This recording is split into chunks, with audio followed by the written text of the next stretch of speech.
everybody. Welcome to the National Library of Australia for our Peculiar Parents Science Week special. We're so thrilled to have you all with us. Hello, hello. Hi. My name is Carly and we have some special guests with us today. We have the wonderful author, Stephanie Owen Reeder, and we have the incredible illustrator, Ingrid Bartkowiak. Now, we are joining from the National Library of Australia. We are going to be reading some of the book. We're going to be learning about animals.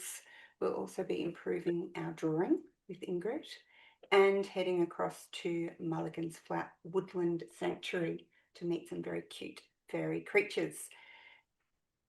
At the National Library, we acknowledge the First Australians as the traditional owners and custodians of the land that we're privileged to work on. We pay respects to their elders, past and present, and through them to all Aboriginal and Torres Strait Islander people. Now, Ingrid, you're not here in the studio with us. Could you share, please, where are you joining from today? I'm joining from the lands of the Yagara and Turrbal people in Minjin, Brisbane. Thank you. Now, we've got lots and lots of people joining. So teachers, or if you're learning from home today, you can use the Q&A. Now, Stephanie, I know we've got people from all over Australia in every state. Wow. We have North Ainslie Primary School, grade 1s and year 5s. Hello. We have a school in Sydney where every single student is registered to be learning with us this Science Week. So big welcome to all of you. And there are also students in Vanuatu who are learning about ecosystems and are joining to learn with us today. I can see that we have people from Dharawal country. We have 1K from Hurstville Primary School. Hello to you. It is so wonderful to see you all in here today. Now, Ingrid and Stephanie, how did this book come to be? Well, I was working on another book about the senses and how Australian animals use their senses, and I kept finding all this amazing information about their mating habits and how they raise their young. And as an author, you're always collecting information for the next book while you're working on the book that you're working on at the moment. And so I put it aside because I knew one day it'd make a great book. Once I'd finished the other book, I put together a proposal to the National Library's wonderful publishing arm, and they said yes, which is always nice for an author. Now, the big problem I had was that I'd found about, there was 145 animals in the other book, and for this book, I had to only include 60, and that was really, really hard because there's so many amazing Australian animals out there. So once I got those 60, I researched them in books and scientific papers and online and double-checked everything again and again, because it's really important with a science book like this to get the facts just right and to read the most up-to-date material, because scientists are always doing more research and finding out more things. Then the last step was to write, rewrite and edit the text, and then the manuscript and some reference images that I collected along the way all went off to our super talented illustrator, Ingrid Bartkowiak. Yeah, and so then I received Stephanie's amazing words. It got to research stage for me, which I love going to the museum, to libraries, looking online. If I'm very lucky, I can see the animals in real life if I'm in the right area or if there's a wildlife sanctuary nearby. And then I start sketching. I send those to the publisher. They will go, yep, or they might say, let's do this or let's do that. And that's then how the illustrations come to be. Thank you so much, Ingrid. And we will be looking at some of those beautiful illustrations right now, because I believe, Stephanie, you've picked out a few of your favourites. I have. Of these peculiar parents that you've researched. Would you please tell us all about it? All right. Now, when I'm doing my research, one of the ways I decide what to include in my books is if when I'm finding out about them, I go, oh, do they really do that? Or, oh, yuck, that is so gross. or wow, that is amazing, or wow, I didn't know that. So that's the sort of thing that makes me think this is the sort of stuff I've got to put in the book, because I reckon if I think it's peculiar or disgusting or amazing or weird, then you, my readers, will have the same reaction and want to know more about them. So I'm very lucky that in my long lifetime, I have managed to see about half of the animals that are in my book, either in the wild or in zoos. For example, I have a satin bowerbird nesting in my backyard. And so it's good to find out more about them. And I'm going to read from the book now so that you can find out more about them too. So it's titled Boasting Bowerbirds. With their iridescent blue-black feathers and violet eyes, male satin bowerbirds are natural show-offs. During the breeding season, they weave a two-sided tunnel or a bower out of twigs and grasses. The males decorate their bowers with flowers, feathers, and berries, plus blue objects they might have collected from people's backyards, including my pegs from the line. The green-grey females saunter past the bowers, checking out the males dancing in front of them. Each female then chooses the male she thinks is the coolest dancer with the best-built bower and the prettiest presents. So, oh, and one more thing about them. Once they have mated, the female satin bowerbird builds a nest in a tree, while the male goes off and redecorates his bower to attract more females. So the poor female has to do all the hard work, but he has fun. I've also learnt things about the wombat that I didn't know before. So I'll just find the wombat in the book. And they are demon diggers. The bare-nosed wombats are built for digging. They have short, powerful legs, sharp claws, and round bodies that make it easy for them to roll onto their sides while they're digging their hole. Their burrows are up to 20 metres long, with a network of tunnels, many entrances, and sleeping quarters. The nursery nests for their joeys are lined with grass and leaf litter to make them soft and comfy. And each burrow houses several wombats. They stay there during the day and come out to forage for food at night. And luckily for the babies, wombat pouches face backwards, so they don't fill up with dirt when mum is renovating her burrow and the baby doesn't get dirt in its face. It's so smart. I know, it's very clever. Like, do some more? Yes, please. Okay, let's see what else have we got. So while researching the book, I was struck by how many animals mate for life and how tender and caring many of them are with their babies. For example, much to my surprise, one of the most tender mothers is the saltwater crocodile. She guards her nest for 3 months, gently carries her hatchlings in her mouth down to the water for their very first swim, and then she lets them ride around on her head. But other animals are not so caring, including the green sea turtle. So let's find out about them. Oh, there they are. A big book with lots of animals in it. All right, buried treasure. Every year, green sea turtles swim up to 2,500 kilometres to reach the nesting grounds where they were born. That's a long way to go, isn't it? After mating at sea, the females come ashore, dig a hole in the sand above the high tide mark, and lay around 100 eggs. The mother turtle covers her eggs with sand and packs it down firmly, and then she uses her front flippers to refill the pit she has made, and then throws sand in all directions so the nest is hard for predators to find. She nests every 2 weeks over several months before heading back into the water. Her young all hatch on the same night. So all the little baby turtles come out at the same time. They dig their way out of the sand and they scurry down to the sea, where sadly they have to fend for themselves. And unfortunately, it is thought that as few as 1 in 1,000 green sea turtle hatchlings survive to adulthood and produce babies of their own. Oh, sometimes it's sad out there in the animal world.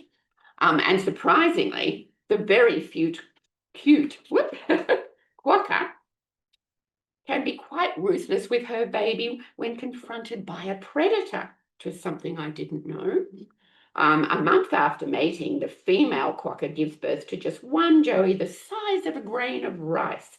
It makes its way into her pouch, where it attaches to her teat.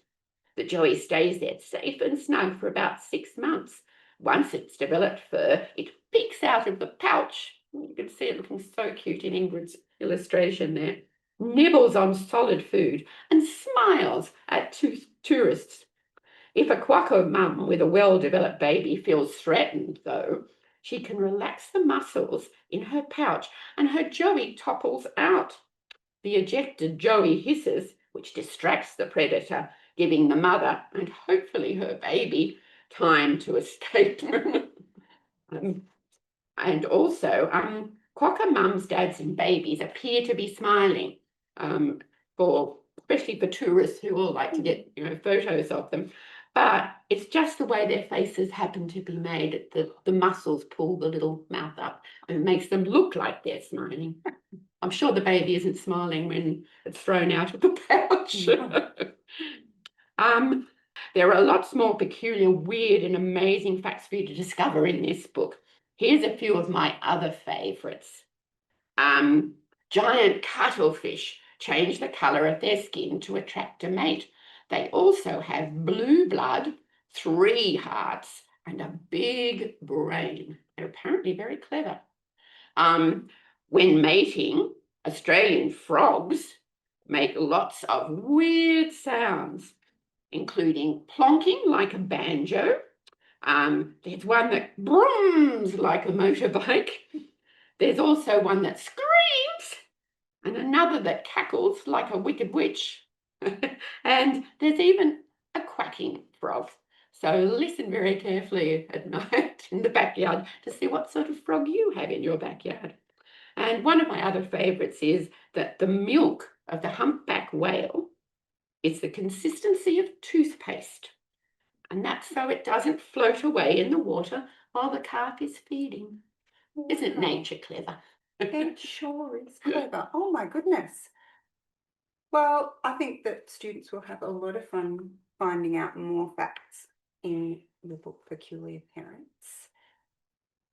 For our next activity, we're going to work on our research skills. So we are going to head to Mulligans Flat Woodland Sanctuary now, where you can hear from an ecologist, and maybe your teachers might be taking a few notes on the whiteboard, or maybe you just want to pop them straight into the Q&A or discuss them together. But we do hope that you enjoy hearing all about these fantastic creatures.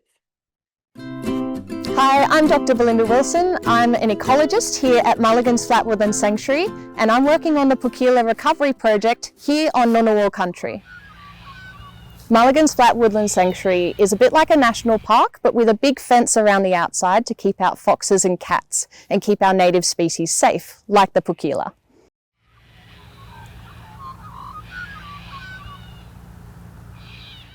These mice are sometimes called New Holland mouse, but we like to use the First Nations name, which is Pukila, which is from the Narragansett language. Over several generations, we bred up the largest captive population in the world. We then wanted to see whether they would survive in the wild at Mulligans Flat, and it turns out they can. Hi, my name is Dean, and I'm the Wildlife Project Officer here at Mulligans Flat. Let's go see some mice.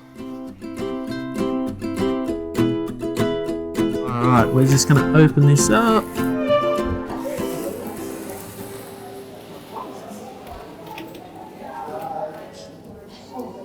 Hopefully they'll all be a little sleepy.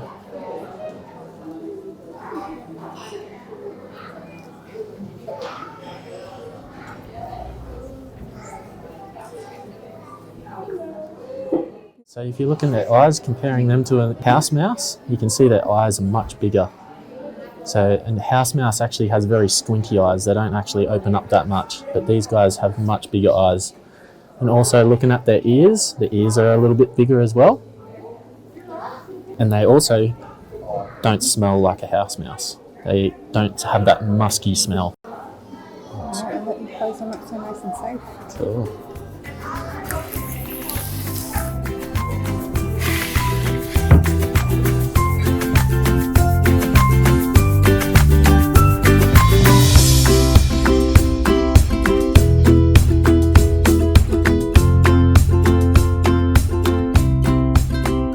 Pukila like to live in bushy, shrubby places with lots of hidey holes for them to forage in and to hide in. Pukila mums are incredible. They can give birth to up to 5 little pups at a time, and they're each the size of a grain of rice. And she then raises them up into tiny little versions of the adults.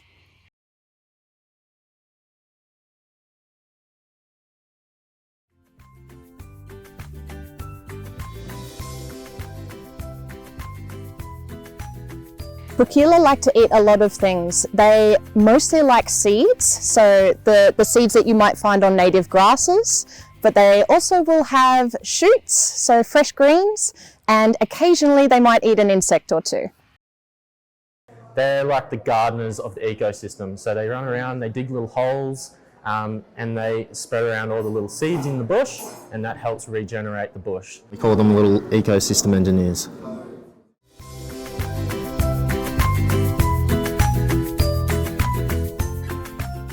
Before our project, there was no one alive who had seen a pukila in the wild in the ACT. And the reason for that is predation by foxes and cats, as well as habitat destruction. We didn't realise that pukila used to live in this area until scientists found their bones in owl pellets in caves. That meant that we knew that we could bring them back to this area and it'd be like returning them home.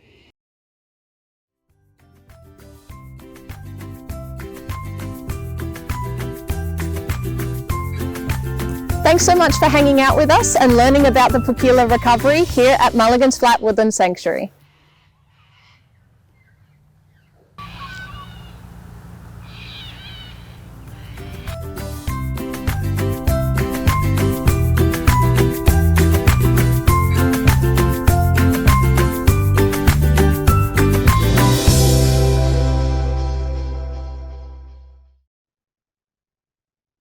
You can see lots of ideas coming through about those pukila, in particular, people saying how cute they are, but also about their diet. So I wonder if you noticed that they eat seeds, maybe an insect or two, not cheese, as someone has worked out. Very well done. Someone was also asking, what are their predators? So carnivores, foxes, unfortunately, but also in the native predators are quolls and birds of prey will eat pukila as well. And you've been very clever. I noticed Natalia has realised that they have bigger eyes and ears than a house mouse. That's a really important feature so that you can identify a pukila. And Abby, thank you. You notice they are very cute engineers. Thank you very much. Now, Ingrid, you need to do a lot of really careful observation of the animals before creating your drawings. I wonder if we get our students to get their pencils and paper ready, would you do some drawing with us? So we will do, I can see Ingrid is getting ready now. We are going to do a little bit of drawing along with Ingrid. There'll be a mystery animal. And we also have Billy in our studio who's going to learn to draw this mystery animal as well. Ingrid, you're very ready. I am ready. So today we're going to do a quick sketch drawing a mystery animal. So as I draw, I'm going to be describing all the different features of this animal using some of the words in the book too, so you can see what an illustrator might consider when working from text to artwork. So you can follow along with your pencil. As I'm drawing and describing our animal, see if you can guess what it is. So to start with, I like to map in some very light guidelines for me so that I know sort of roughly the shape of my animal's body. So very lightly with your pencils, You can draw, so the body of our animal is quite long, almost like imagine if an egg got really stretched, or if you had a rubber band that got stretched out a little bit. So long like this. And then our animal's head is almost a squarish sort of shape, but it's rounded. So in between like a square and a circle. So that gives us our guidelines for our animal's shape. Next, I'd like to give our animal something to sit on so that it's not just floating on the page. I know this animal likes to sit on hollow tree branches, and I'll just draw in a bit of a shape. So down the bottom, we still want a bit of the body poking through underneath the branch. For now, I'm just mapping in that main shape of the branch, and we'll add some more details later. Now, this animal has what looks like a pretty crazy hairdo, but it's actually called a crest. It's big and feathery and spiky looking. So I'm going to add in a bit of a punk rocker hairdo. Now you can make your spikes different heights and different lengths because this animal really is rocking a crazy hair day hairstyle. Next up, this animal has a large, strong beak, which it uses to crack open nuts and strip small branches off trees. Let's have a go adding this in. So we're going to do a hook at the top, nice and big, and then attach it to the head. And then down the bottom, much smaller, we've got the little bottom part of the beak. You might also want to add in a little cheeky tongue poking out in between. Now, just across from the beak is the animal's eye. So we're going to be drawing in an eye. And this animal also has a little red cheek patch. So connecting from the beak to the eye, and then coming down under the eye and then attaching to the bottom of the beak, almost like it's put some blush on. Do you think you can guess what animal we're drawing yet? Let's add some definition to the body shape. So I'm going to use those guidelines that we put in earlier and start drawing in darker around the shape of the body. Now, this animal has big wings, which it flaps when it's trying to attract a mate. However, in our drawing today, its wings are tucked away. So we're just going to draw that wing tucked next to its body. Moving down, our animal has big claws, so it can hold on to the branch. Let's draw these in. So we've got 1, 2, 3 on one side, and 1, 2, 3 on the other side. Underneath the branch, let's draw in a V shape for the base of the animal's body. And one of the last features of our animal is its lovely black feathered tail. So I'm going to draw in 2 main feathers coming down, and you can see they're sort of like a big long rectangle with a rounded base. And another one on the other side. And I'll draw in a few feathers tucked behind. Now we can add in a little bit of detail. So something that I find is helpful is once I've drawn in my animal, I can sort of see what might need tweaking. So I actually think I can make his hair even bigger and crazier because I can see the rest of the size of his body. And I'm also starting to shade in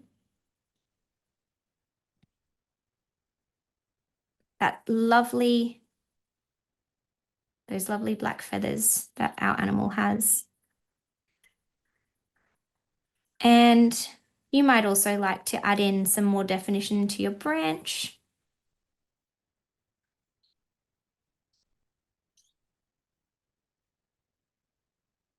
Maybe there's a little bit of a bark texture. Some texture to the feathers. And so when I'm drawing for the picture book, this might be the loose scribbly sketch that I start with. And I then go back and keep practicing and refining the sketch and adding in more detail.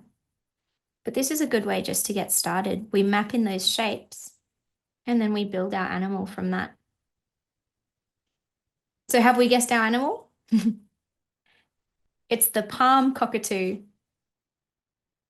And in the book, you'll see he's a bit of a rock and roller. He likes to hold on to a little branch or a sort of stick and bang it against the hollow log to attract a mate. There we go.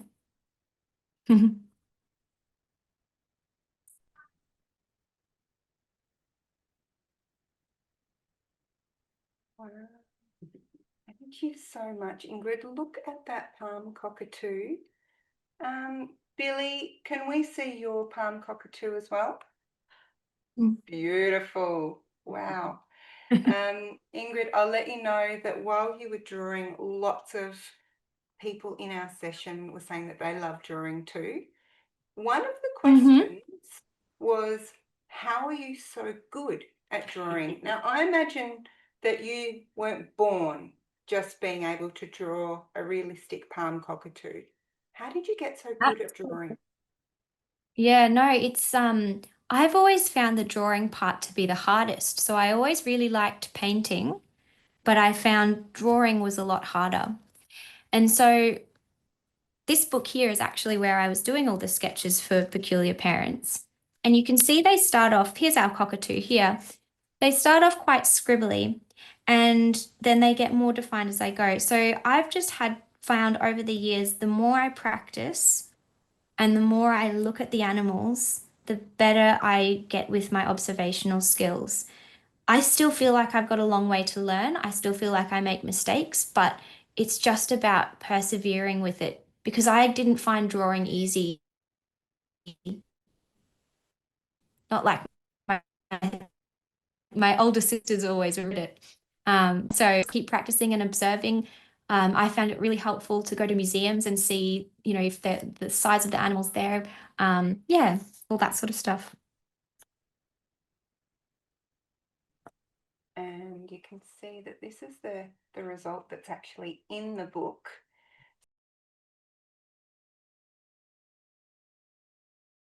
Now, in the Q&A, we are noticing lots of people started to work out it was a cockatoo. It could be a Major Mitchell cockatoo, a sulphur-crested, but absolutely it's the palm cockatoo. Could you please give us, Stephanie, one peculiar fact that you know about the palm cockatoo?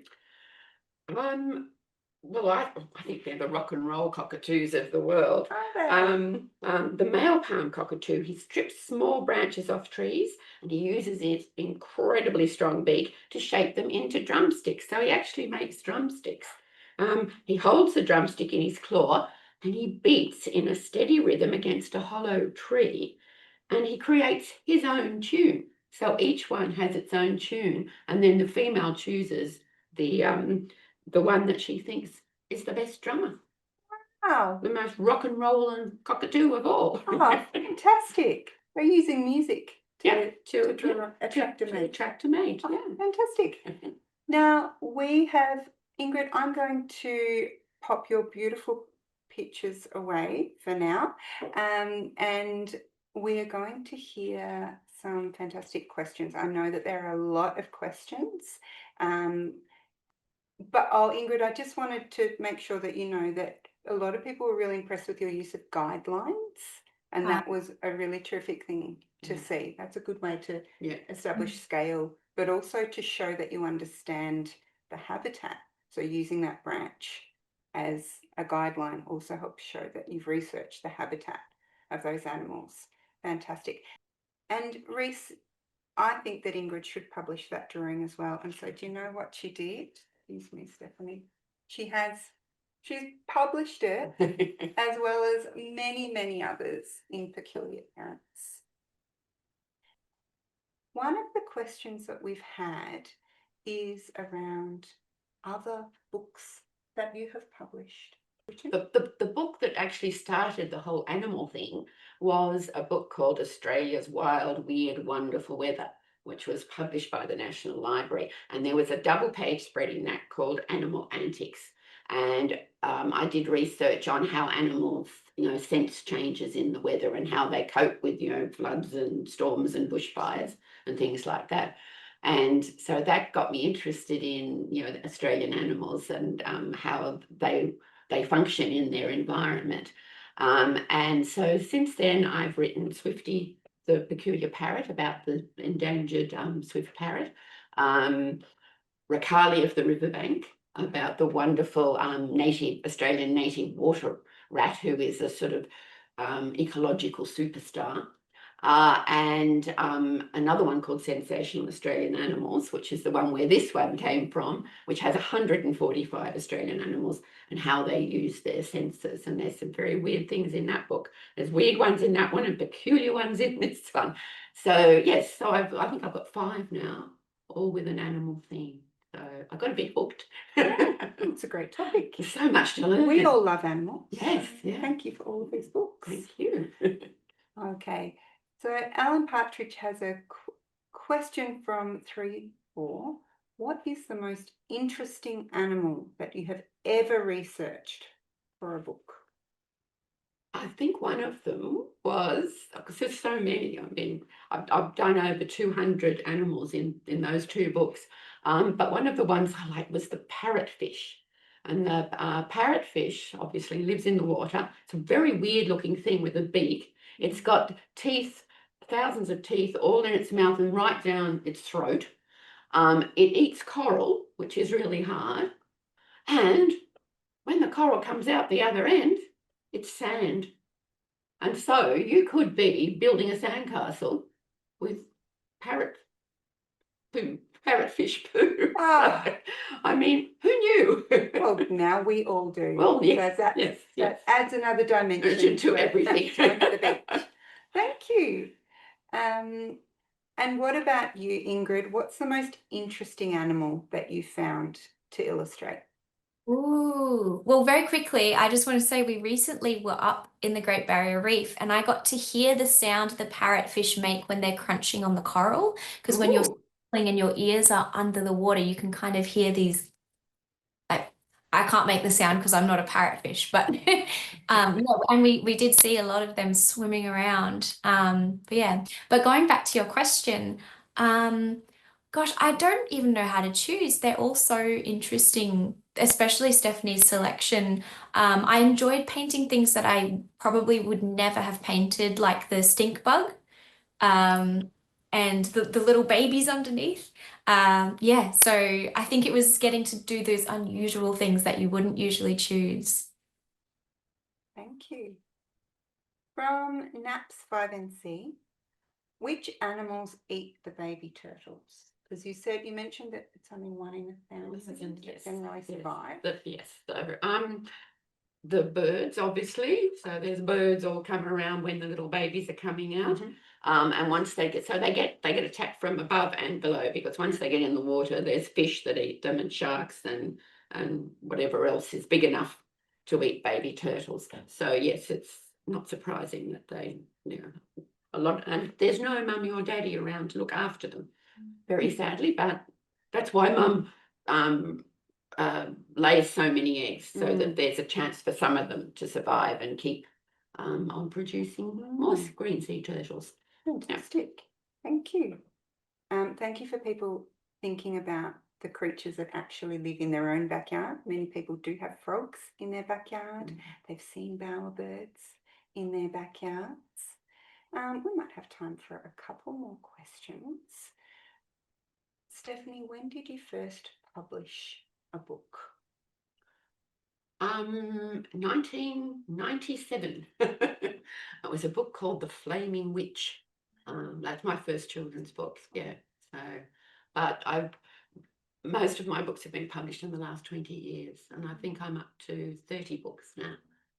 So I've been busy. You have. I love it. That's why. And what about you, Ingrid? When was the first time that a book was published with your artwork?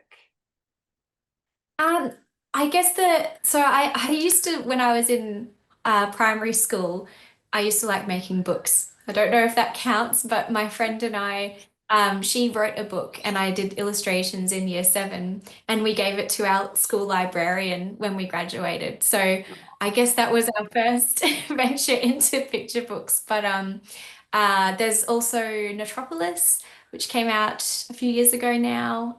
That's about following the ant and seeing what you can find in urban environments.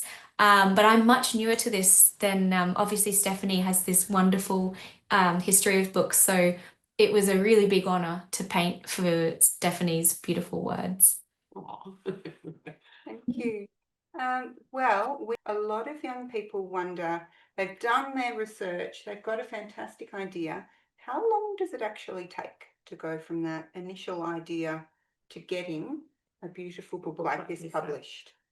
This one was quite fast. It was very because fast. I think I signed the contract in July last year, and it came out in July this year. So that, I mean, I'd already done a lot of research, and so once the contract was signed, I could just get it written quickly. And Ingrid did an amazing job getting 60 or 120 illustrations she did for this book, which is just amazing.